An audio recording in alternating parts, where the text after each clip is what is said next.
Lloyd. Oh, hi Amber. I've got a couple of trees here.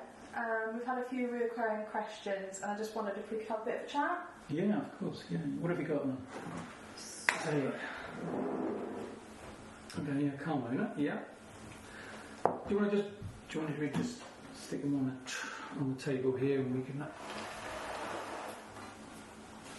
Okay. Unless you want to do something else, I don't mind. Cool. If I just give you a couple. Yeah. Okay. That I've brought over. Yeah. So. I think this one might need a little bit of a... Yeah, it's a bit hairy, isn't he? Okay, so if we start off just sort of basic with watering. Okay, yeah. As a rule of thumb, when should we water? How should we water? Okay, well, watering is one of those things that actually is the most important part of keeping bonsai alive, and it's one of those things which seems to confuse people. So the basic thing is make sure the soil never dries out. And I can see these are all quite wet, and I can feel they're very wet. Look. Okay. Oh, yeah. So the thing to do is to check it regularly. If the soil is wet, you don't water it. It's just when it starts to feel damp, that's when you need to water it. And water it all the way over the surface, make sure the soil is nice and wet. For trees like this, which we class as indoor trees, you will need a little tray for it to stand on, because the water will drain down through the bottom, out through the holes underneath. I don't know whether you can see those. And then you know it's nice and wet. The problem with the watering is that, of course, the weather changes. And people put their bonsai, put it on the windowsill, go to work, whatever it is they do through the day. The tree is sitting on the windowsill, and if the sun comes out, shines through, and the tree was just damp in the morning, so you cleaned your teeth, check the bonsai's damp, that's fine, going to work, and then throughout the day, the sun comes out, shines through the windowsill, through the window, and the tree starts to dry out. So it's one of those things where you have to almost apply a little bit of common sense as well. So if it's going to be a hot day, or the weather is hot at the time, I would water it in the morning. Even if the soil was damp, I would water it if I'm going to be out all day, and then when I come home I would check it. If it's still damp in the evening, alright, then I wouldn't water it. Okay. So would you, all three of those, would you water those exactly the same way? They wouldn't all need watering. So basically, let's say we had these three. So these were on my windowsill, and I'm checking them all, and they all felt damp in the morning, and I was going to be out all day, I would water all three of them. Okay. Then when I come home from work and I check them, if this one was damp, this one might be dryish. So then I would water this one, but I wouldn't water this one. Okay. If this one was damp, then maybe I'd leave this one. You basically have to treat them as individuals. I mean, you know, on the nursery, I mean, we've got thousands of bonsai, and they all dry out at different times. So some will need watering midday, some won't need watering at all. You have to treat them as individuals. They're all different sizes. They will all require different amounts of water to keep them cool. So, no, you have to treat them individually. Okay, and are there any obvious signs if you're watering incorrectly? Yes. Basically, one of the signs for, well, I suppose if you weren't watering enough, the leaves could start to go crispy. They would start to go almost papery. So if the tree dried out, the leaves would go very crispy. And that can happen quite quickly. So if, especially a tree this sort of size, if you hadn't watered him for a day, say for instance you forgot to water him, you went out to work and the sun came out and it was a scorching hot day, all right, he's going to struggle. If the soil was dry already in the morning, he's going to cook through the day and the leaves would go crispy. In that situation, what I would do when I got home from work is I would soak the whole tree, literally, up to here in water, fill up the sink, submerge them and get some water into that root ball as quickly as possible. The other side is overwatering, which probably can happen quite easily because people are almost too afraid to underwater the bonsai. And if the soil is constantly wet, all right, so that's wet now, I can feel that's very wet. Mm-hmm. So that won't need, I shouldn't think I need watering today. Okay. All right, probably tomorrow maybe, but that's just a thing we just keep checking, all right? But if you just water, if the soil is constantly wet, the roots start to rot. Right. They don't like to be wet all the time. And then what happens is the leaves start to go sort of black around the edge. A little bit black, especially on the ends. Certain trees display it differently, but as a general rule of thumb, the ends of the leaves start to turn black. Okay. Sort of evenly over. All right? So that is telltale signs. So the important thing is check it in the morning, make sure it's, if you're going to be out all day, make sure that it's wet and can go through the day. If the weather's cool through the winter time, not so much of a problem. Okay. Right. So do you need to mist the tree as well, or is watering enough? Watering will keep it alive. Misting helps, all right, because what the misting does is it puts a layer of humidity around the tree, basically. So when we're watering, we generally water with a watering can, water around the soil and soil drains down, but the leaves like moisture as well. Mm-hmm. So you imagine trees generally live outside. They get the morning hue and a bit of mist throughout the year. The days change and humidity changes. So misting the bonsai is great. Does help keep the leaves nice and strong. Okay. So moving on sort of to location. Yeah. Generally, where would you keep a bonsai sort of inside? Right. Okay. Well, one of the most important things with a bonsai as far as location goes is daylight. Okay. So they don't need direct sunlight, and in fact that can be quite hard to look after. They can cope with direct sunlight, but it might mean that you're watering it more often. Mm-hmm. All right, so we have bonsai that we grow in growing areas. They are in direct sunlight, but we are here all day to make sure they're watered. Yeah.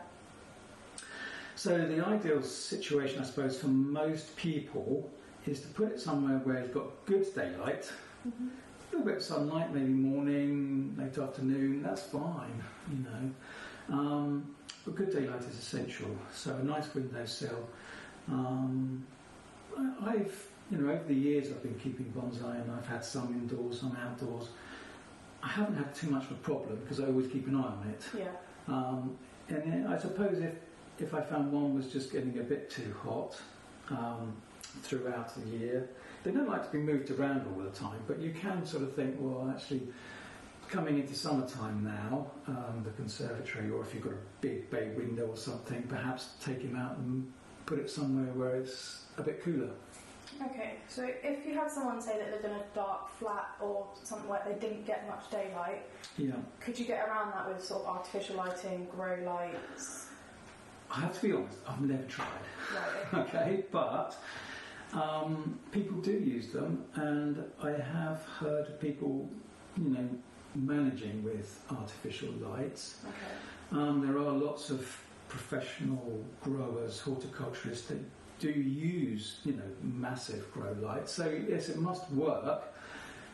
And I suppose, like everything, you just sort of try it and just keep an eye on it and just see how it's going, really. But I think if you haven't got a choice, then give it a go. I couldn't really say one way or the other. Okay, well, in a different sort of direction, if I didn't have good sort of daylight in the house, but I had a nice place outside, could an indoor bonsai go outside? Yes, yeah. But what we have to realise is they're not always frost hardy. So here in England, our summers are fairly warm.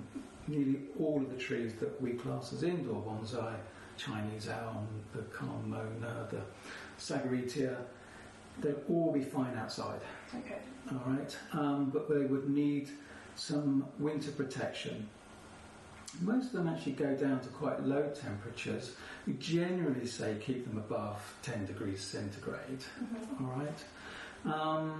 So coming into sort of late autumn time, bring them back inside and put them on a windowsill as bright as you can. Okay, so would you expect sort of any leaves to change if you had a tree outside? Would they drop some leaves? Yeah. Okay. Yeah, I mean, the thing is that they are trees. So the first thing to remember is they are trees, and all trees drop their leaves. Right. All right, so depending on the time of the year, how the weather conditions are like, so they will drop their leaves, some of the leaves. Some of the trees are evergreens, like this one. So it will shed some and then it will replace them. But if I was to, say I had these 3 trees, I kept them outside all summer and then I brought them inside, I would expect them to drop probably half of their leaves. Okay. They will turn some of the leaves, especially the older ones, and the older ones are the ones you'll find lower down the branches. So further in the tree, you'll find that they will start to turn yellow and they will fall off. And the thing is that generally none of the trees look their best through the winter time. Yeah.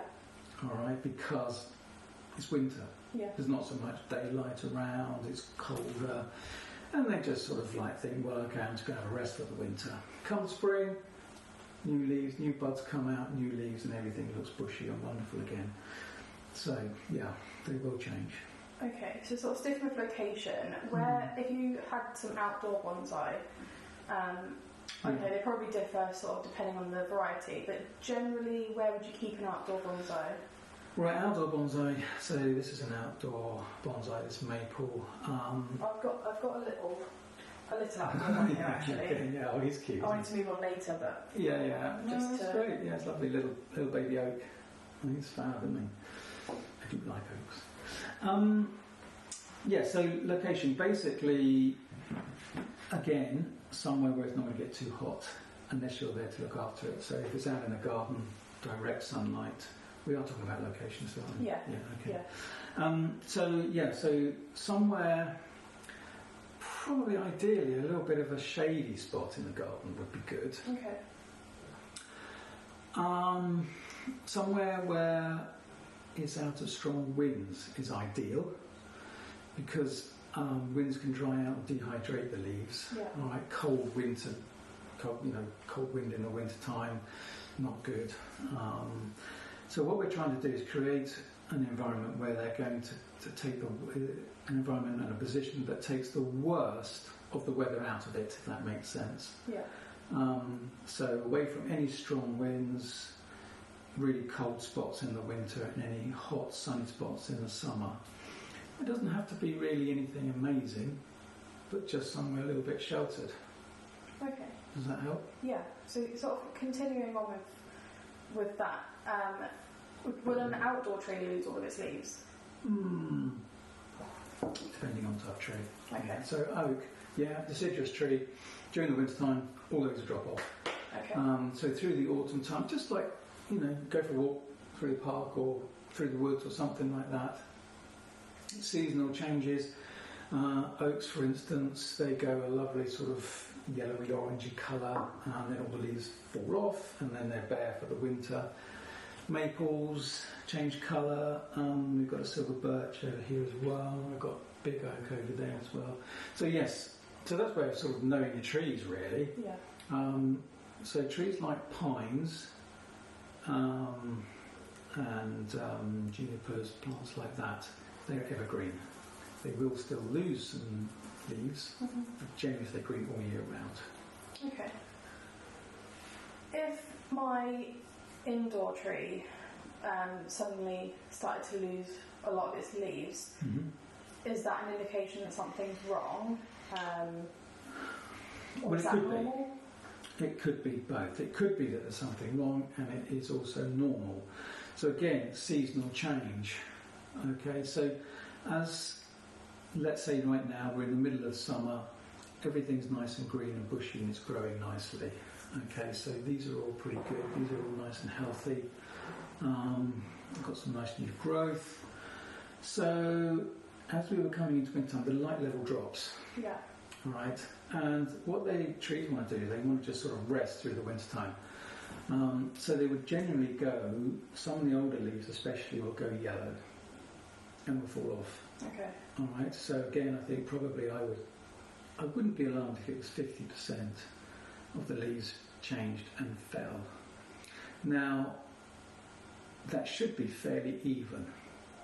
If it was just one branch doing it, I think there's something wrong. Okay. All right, so I'd have to look closely and think, why is that branch changing? Why are those leaves changing but the rest aren't? They're still okay. So I would look closer and just see whether there's something causing that. Right. All right. That could be a number of things, and that's just a question of looking a little bit closer. Is there something? Could be green fly or something maybe living on that spot. Okay. So that's the time I would start to look a bit closer, and then if I wasn't quite sure, I'd probably get help. Right. So if you had, for instance, an indoor tree, it dropped every single leaf. A couple of weeks went past, no growth at all. How would I go about checking if that tree was actually still alive? Okay, well, two things there. One is, if you're not sure, all right, so say you've got your bonsai at home and it's looking great, and all of a sudden it starts to drop, okay, which does happen, especially if it's fairly new. So you've just got your bonsai, got it at home for the first time, it's changed its environment. It's not unusual for the leaf to drop. Okay. All right, so to get a leaf drop, because it's changed its environment, it thinks it's like in a different weather zone, if that makes sense. All right. So it's starting to reacclimatise, essentially. Yeah, exactly. Okay, so we might not tell the difference between one house and another house or whatever, but the trees will. Okay. It'll feel completely different inside. So what it tends to do is to think, my leaves have adjusted, leaves are growing in one environment, it will drop those, and the new ones will grow through. So the first thing to do is to think, watch what happens. A few yellow leaves, not a problem. Then it gets to the point where you think, that's starting to look a bit more yellow than it is green. All right, so there's a changeover period. Then you start to look a bit more carefully. And it's also a good idea is to take off any old dead leaves. Right. Because that would allow space to come through, space in the tree for new buds that are further down to grow. Okay. Take off the old leaves. And I suppose what it does is it just makes you concentrate a bit more, focus a bit more on what's happening. So as the old leaves drop, start to change, I start to look a bit more carefully. And even now, after growing for over 30 years, coming into autumn time, I'm always checking the trees, thinking, are the leaves changing because it's autumn, or is there something wrong? Okay. And I look closely, so I go in. So I've got some yellow leaves, and I'm checking. So I'm also looking for, I suppose, new buds. Can I see little buds growing? So I'm looking for new branches. I'm looking for new life, good life, as well as the bad. Yeah. Does that make sense? Yeah. So if there's absolutely no sign of life. Yeah, okay. So we've gone past that phase. If we've gone past that phase, then okay, how would you definitely know that tree is... First thing is, and bring me back to this because I do get carried away. Oh, that's okay. Don't let it get that far. Yeah. All right, so, if you're worried about it, then you need to get help. So if you're starting to get to a point where it's not looking all green and you're thinking, okay, I'm worried, then the thing to do is take a photograph and email it to us. Yeah.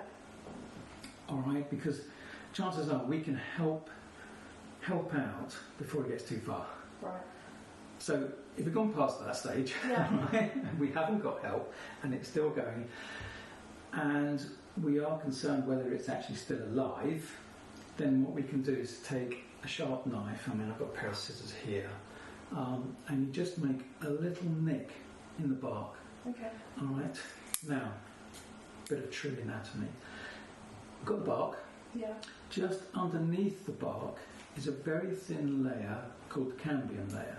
And this is something, if you want to look it up on the internet, because it's quite fascinating, I love it. It's very thin, and it surrounds the tree. and it's green. Okay. So what we do is we just make a little nick in the bark to see whether it's still green underneath. Now it's very easy to go through that into the sapwood below, which is brown. So we mustn't go too deep, and you just make a little nick sort of at an angle and just peel it up a little bit. I mean, don't make a massive mark. And then it should be green underneath. If it's green, the tree is still alive. Okay, so could, say, part of the tree die? So could the top of the tree die and the bottom still be alive, and vice versa, the bottom has started to die before the top of the tree has... Okay, so if we got down that road and the tree is obviously struggling, what you have to remember is that the roots here are what's basically putting the moisture and the nutrients up to the top of the tree. Yeah. It's not uncommon for the top of the tree to struggle most, because obviously it's got further nutrients to travel. Yeah. All right. So the top of the tree could die off, and is in nature. Yeah. You've only got grown woods, and you will see trees with dead branches, top of the tree that died off, and it started to regrow down here. Yeah. You know, there's no difference. I've seen trees that have been chopped off down here and they've resprouted, especially oak trees and things like that. You know, and it's fat. So yes, something can happen at the top. It can still be alive down here. The other way around, sometimes the soil can dry out totally. For instance, you know, like I said earlier, a hot day, and if the roots have died, it's very unlikely, because obviously they've got to feed the rest of the tree. Okay. All right. So if you've still got life down here, right, but not up here, you've got hope that you could regrow the tree. Okay. And I've had problems before over the years, and I have literally taken shoots and let them grow and wound them up through the tree. Right. So, rule of thumb, basically, if the bottom of the tree is still alive, there is some hope that we may have to cut it right down, but you can bring it back to life, essentially. Yeah. You can let it grow, new shoots might come out. And what I have done years ago, I remember a student having a similar problem where the top had dried. It was a lovely tree, and I can't remember what happened to it. And we literally took a shoot and we let it grow so that it was still quite young and flexible, and we trained it around the old trunk. Okay. And we grew new branches out, and over a few years it actually started to look really nice. Yeah.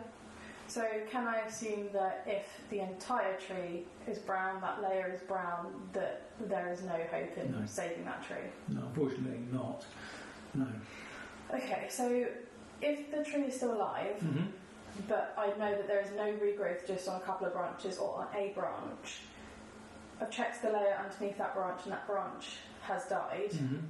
Do you recommend taking that branch off? If so, where would you sort of cut it back to? I wouldn't necessarily recommend taking the branch off. So what you mean is that, say, a branch had died off? If you had a branch that you knew that branch was dead. Okay, so the rest of the tree is okay, but for some reason one had died off. Which again happens in nature. Some reason trees do just lose a branch. Yeah. I'll tell you one reason why it could be. Bring me back if I sort of waffle on or something else, right? Especially for an indoor tree. So if you've got an indoor tree and it's sort of like in a darkish, so the window is to one side and you've got it on a shelf here. Yeah. All right. What can happen is the tree wants to grow into the light. Right, so it can photosynthesize. So the dark part will die off. Right. All right. So it's quite important to actually just turn the tree around. If it's, so you see the light's coming from one direction, turn it around once a week. Yeah. So it gets light So around. it's regular turning. Yeah. So basically, say we've lost a branch, all right, we've forgotten to turn it, and the branch has died off. Yeah. Would I cut the branch off? Probably not. Why?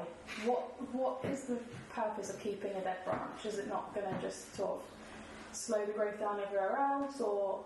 No. I suppose I would look at it and I would think, does it look ugly? What we have to remember is that the growing of bonsai, there's two aspects to it. It's the horticultural, the growing side, and then there's the aesthetics. Yeah. Does it look nice? One of the things, and quite often in bonsai, I haven't got anything here with dead branches on it, we recreate dead branches because old trees have dead branches on them. So I'd look at it and think, okay, it's a dead branch, old trees have dead branches, can I make it look part of the design? I might have to regrow the tree. So say it was a branch, say it was here, this branch died off, it would look a bit one-sided. Yeah. All right. So I think, well, what can I do? I can basically, after a period of time, grow a new branch. All right. It then gives you an old age feature, if you like. So I wouldn't necessarily cut it off straight away. I might live with it for a while and see whether I can change the style of the tree and regrow. Remember that a bonsai is always growing and changing. Yeah. So even in 100 years' time, we'll still be growing it on, changing this bit, taking off this bit, pruning this bit. So, I mean, this maple here, which I've been growing for over 30 years now, I'm still looking at it. I still take out branches, regrow. There's a little one down here I'm going to regrow, let grow out to fill out this space. So I guess sort of that is, a lot of it comes down to personal preference and your aesthetic. Some people may like the look of a dead branch here and there. Remember, it will change. So it might, you have this dead now, it might be dead and look a bit like funny for a year. Yeah. But in 2 years' time, imagine there's got this little old dead branch here, another little young one coming out, top's regrown. Yeah. So it's not all about the now. It's about next month, next year, next decade, etc. I've got a great example actually of one of our premium trees that has great branches on it. Yeah. If I take a couple out of the way. Yeah, yeah. There you go.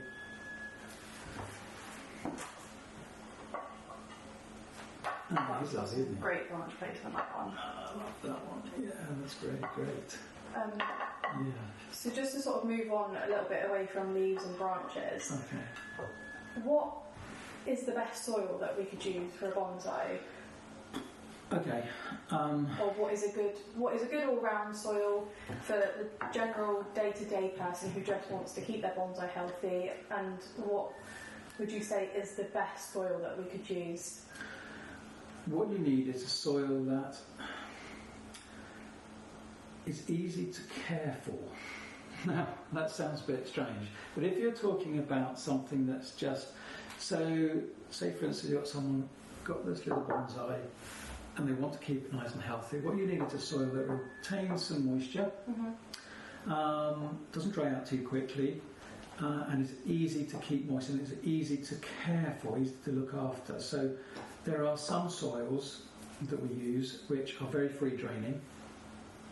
So this maple here is in a soil called akadama, which is like little loam balls. Yeah. Okay, fantastic drainage, which is great for me. I'm here, I can make sure it's watered all the time. Yeah. Okay, because it can dry out fairly quickly. I think that aesthetically the akadama looks a lot nicer. It does. I love it and I use it loads, but it is quite expensive. Yeah. So most of our little bonsai we grow in this sort of composty. We used to use peat. We're trying to get away from peat now for environmental reasons, which makes it hard. But this soil we found, the roots grow in it very easily. It's very soft. The roots grow easily. It's easy to water. By that I mean it doesn't just go hard on the top. If it sort of, the sun comes down, it doesn't get crusty on the top, and when you come to water it, the water just runs off. Yeah. Okay, so it's easy to water. The water penetrates very quickly and very easily, stays damp, holds the moisture nicely. So it's a free draining mix that is peat free. Okay, so we get a lot of questions, people buying bonsai for family homes, or wanting to buy bonsai specifically for their children. Right, yeah. Are bonsai suitable for children to need? Yeah, gosh, yeah. I mean, it's fantastic. I love to see young ones growing bonsai. You know, I think it's a fantastic thing to start off with. But yes, basically, so long as someone's around to make sure that it's watered properly, you know, in case they forget, and not too overzealous with the scissors and chopping off the branches and things like that. But yeah, I think it's a fantastic thing for children to grow. I love to see. I used to, when I used to teach, we used to quite often have young ones in, and it was great. They're enthusiastic and they learn a lot about nature as well. Perfect. Would you recommend any varieties particularly for children? Yeah, I mean, I think Chinese elm is great. They're all pretty good. The good thing about the Chinese elm is it's quite tough. Yeah. You can prune it quite hard and it still keeps growing. And it doesn't take long for it to get some shape. New shoots grow pretty quickly, so it's not. Some trees are very slow growing, which you've got to have a bit of patience for. Yeah. But generally, Chinese elm, even the little Chinese sweet plum, sagarita is great as well. Okay. Sort of along the same lines, when people are buying bonsai, is there anything that you should particularly think about or consider before buying a bonsai, or could you just walk out the door and buy one and not think about? Well, I think it's something you've got to think about your lifestyle. Most of our lifestyles are pretty much stable. We live in one place and we go out to work in the morning or school or whatever, and we're around in the evening. So I think if you're the sort of person that's out all the time, like travelling, you're not around much. I mean, I did actually know, about a few years, I did actually have a customer who actually lived in a camper van. Okay. And he actually had he only had one bonsai, but he had it on his dashboard in his camper van, and he had a little plinth screwed to it or something, and the bonsai sat in there, so it didn't slide off. So I suppose even then, but as long as you can look after it on a daily basis, that's the main thing to think about. Okay. I know we sort of touched on what bonsai are good for children, so treating them sort of in the same respect as a beginner. Yes. Is there a good beginner's bonsai or a particular variety? I suppose over the years I've tried lots of different trees, and I always come back to the Chinese elm as a really stable, good tree. I think starting out is great. Yeah. Most of the trees that we've got on our website over the years, I have found them to be really good, stable trees for beginners. Okay. All right. But when you're starting out, start with something like a Chinese elm or a sag, but venture into other trees as well. When touching on starting out into bonsai, people tend to naturally go for a cheaper bonsai because they're worried that they're going to kill it or it's not going to work out for them. Yeah. Is that the best rule of thumb, or are they contradicting themselves slightly? Is an older bonsai actually easier to look after than a younger bonsai? Okay, so the simple answer to that is yes. Not necessarily older, but so for instance, if you take this one here, this is a more established tree. It's also in a much larger pot than, say, some of the smaller ones, so it's less likely to dry out throughout the day. It's been repotted, so the roots have been treated, so it's going to be, in that respect, easier to look after. Now, when I'm going to go back in time, many, many moons ago, when I first started out growing bonsai, my first bonsai was a little Carmona, much smaller than this, in a tiny pot, and I killed it after 2 weeks. All right. And I was devastated, but only part of it was me. I didn't really know how to look after it properly, and I probably didn't water it enough, and I think I was too chop happy. A bit heavy-handed. Yeah. And so then the next bonsai I bought was a fig, actually, a bit bigger. I managed to kill that as well. My third bonsai, which I kept for years, was about this size. Okay. It was more expensive, which I think in turn made me look after it more. Yeah. But it was bigger and it was much easier for me to look after. So buying something which is small and cheap can work. I mean, obviously you can still grow them on, pot them on. So it doesn't necessarily mean, but I think this is quite a nice size to start off with. Okay. You can see it, you can water it easily, but yeah. So still, if that's not an old tree, but it's more established, it's had some training and, like you say, it's in a larger pot, it's got space to grow. It doesn't mean so you can't start off with something like this. I think it just depends on the sort of person that you are, more how much detail you can, or time you can, effort you put into it. How much you want to Yeah. If you just want something that's looking pretty on your windowsill, or if you want to train something. Yes. It's like this one here. I'm looking at this little chap here, and he's quite lovely, but I do want to get sort of stuck in and start pruning him. Yeah, he definitely needs something, doesn't he? He does, yeah. Just out of interest, what's your favourite bonsai? What variety is your favourite? Whether that's one that we have or something you've had in the past? Of species, type of tree, I think I love them all, and I learn more about them. So it's changed over the years. I always loved the oak, and I love growing oaks.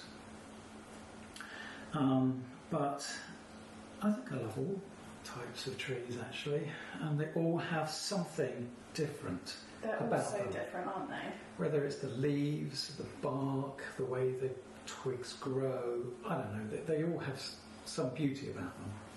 Okay, so sort of going backwards a little bit back to beginners. Yeah. If you have someone that has never had a bonsai and they said, I know I need a few bits to get started, what are the 3 things, apart from the tree and maybe the tray that it's going to sit in, what would you say that are the 3 things people need to sort of have a think about purchasing with a bonsai? A pair of scissors. A pair of bonsai scissors. They don't have to be big as this. You can get the little ones for a little tree like this, absolutely fine. But the best thing about bonsai scissors is that they have very sharp blades. Yeah. Small and pointy, so they're quite good for getting into the twigs. All right. What else? Probably something to water with. Yeah. A little watering can. Something like this is great.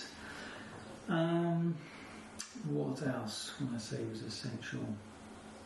Some fertiliser. Okay. All right. To keep the tree healthy.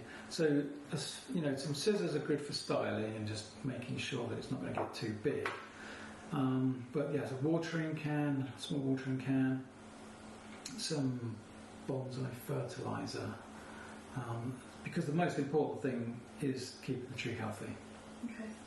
Would you recommend most people have a insecticide or a pesticide on hand? Is that something you'd recommend people use regularly, regardless if they've got an infestation or not? I think so. Yeah, I mean, I hate pesticides.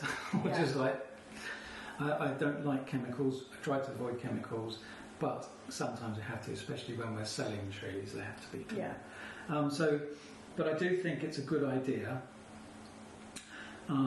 to make sure that the trees are clean, they haven't got any sort of funguses on them or things like that. So if you've got one little bonsai, something like this, you get the little hand spray of insecticides and fungicide, generic one, is good. Probably once a month, a little puff over and underneath the leaves will make sure that it's hasn't got any bugs on it, green fly, and hasn't got any sort of black spots or funguses growing on it. Perfect. We've definitely noticed that, especially lately, the insecticides and fungicides that we do have, they have diluted the chemicals down. Right. So we're getting there slowly. But yeah, we are. Like I say, it's avoidable. It's not avoidable. Sorry. Yeah. We do need to use them sometimes. Sometimes, yeah. Keep it to a minimum. Going a little bit away from beginners. When would you say is the best time? I know it will probably differ depending if you're talking about an outdoor or an indoor tree. Yeah. But when would be the best time to repot or root prune? We'll go with an indoor bonsai. Okay. So let's say that, like some of these, not this one. Put them to one side. Chinese elm, Saccharetia. Generally, you can pot them any time. So any time of the year, we pot these. All right, root prune them, pot them. Trees like maples, only in the spring, early spring. But Chinese elms, any time of the year, really. Okay.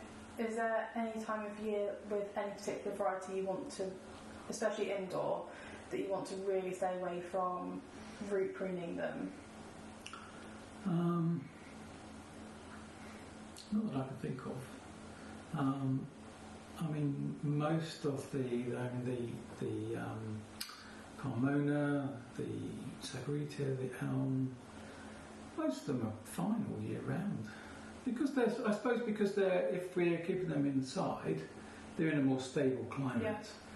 So they're not going to be outside. So for instance, with the outdoor trees where we say we'll basically repot them, say March time, we've gone through the winter, those cold periods, and just before they start growing again. So that's when we would root prune them. But because of these sorts of trees, they're inside, they're in a more stable environment, it doesn't matter. I guess most houses are fairly warm all year round. If it's winter, you've got your heating on. If it's summer, you haven't got your heating on. Okay. Can you grow a cutting from one of those bonsais? Say, if you took that Chinese plum and chopped a bit off, could you then grow a bonsai from that? Yes. Not all trees take cuttings from. Some are really easy to do, some are very difficult. Chinese elm, Chinese sweet plum, very, very easy to take cuttings from. So even something like this gives me an excuse to chop a branch off. Okay. So you could grow a bonsai from that tiny little shoot there? Yeah. So what I would do with something like that is I just... If it's a little bit longer, it'd probably make it a bit easier, but it's fine. You just want to take the bottom leaves off and do it. Cutting my fingers off. And you can just pop them in the soil. You can get lots of sort of little propagating kits and things like that. Great fun. I love growing from cuttings. And then, of course, what you can do, if you've got several growing on, you learn a lot. Yeah. Watch it grow, prune it a little bit. Yeah. Okay, so sort of staying along the side of that, you've got the young oak next to you that you've... Yes. So how old would you say that one is? Oh, well, this one would have been... I'm kind of tempted to say it's one of this year, but I think it's probably one of last year's. So we just grow them from acorns. Yeah. So we go and collect them in the autumn. So it's probably looking at it, the fact that it's got a couple of little branches, probably one of last year's. Okay, so it's very young then. Oh yeah. So how will that bonsai, that little oak, turn out?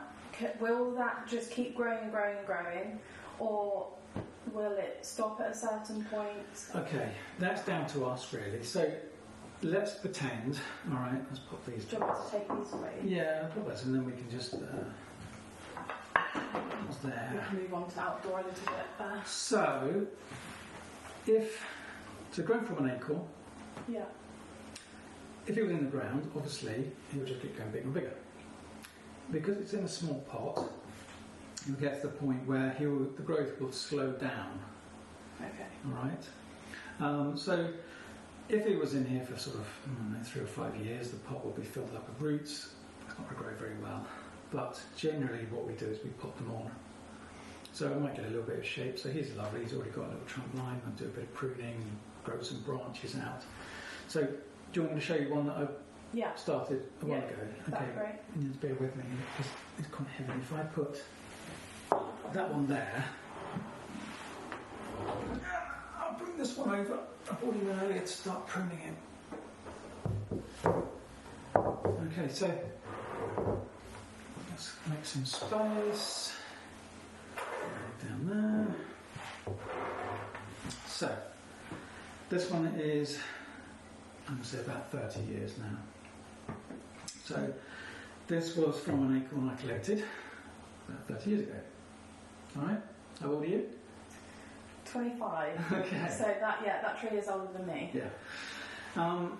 So started off like this. Okay, so I'm guessing it's a very lengthy process from this to this. Yes, but it's a fantastic process.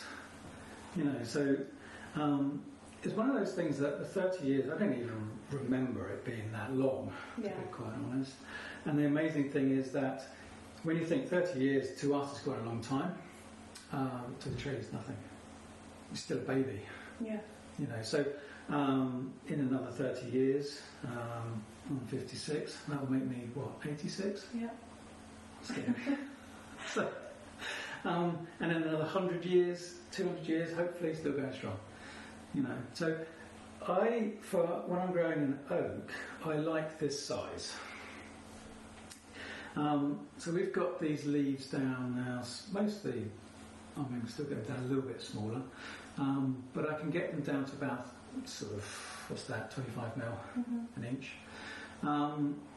So it suits that kind of size tree. I've got some bigger ones and I've got a few smaller ones, but that's the size. And I grow, the oaks that I grow to be like ones I would see in the woods. Okay. So, sort of, to end this, yeah. Essentially, if you look after a bonsai, it can outlive you, it can outlive your children, and so on and so forth. Yeah, I always think that's a fantastic thing. Imagine that, well, I'm lucky because my children are actually in the business, aren't they? They're growing bonsai, they love bonsai. So that's great. And wouldn't it be fantastic if they looking after the trees that I started, and then their children and their children and their children.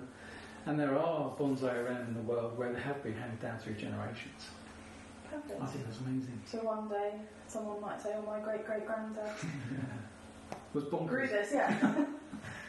Okay, well, yeah, I think that's it. So I can leave it there. All right, and I'll let you carry on pruning. Yeah. Perfect, thank you very much. You're welcome.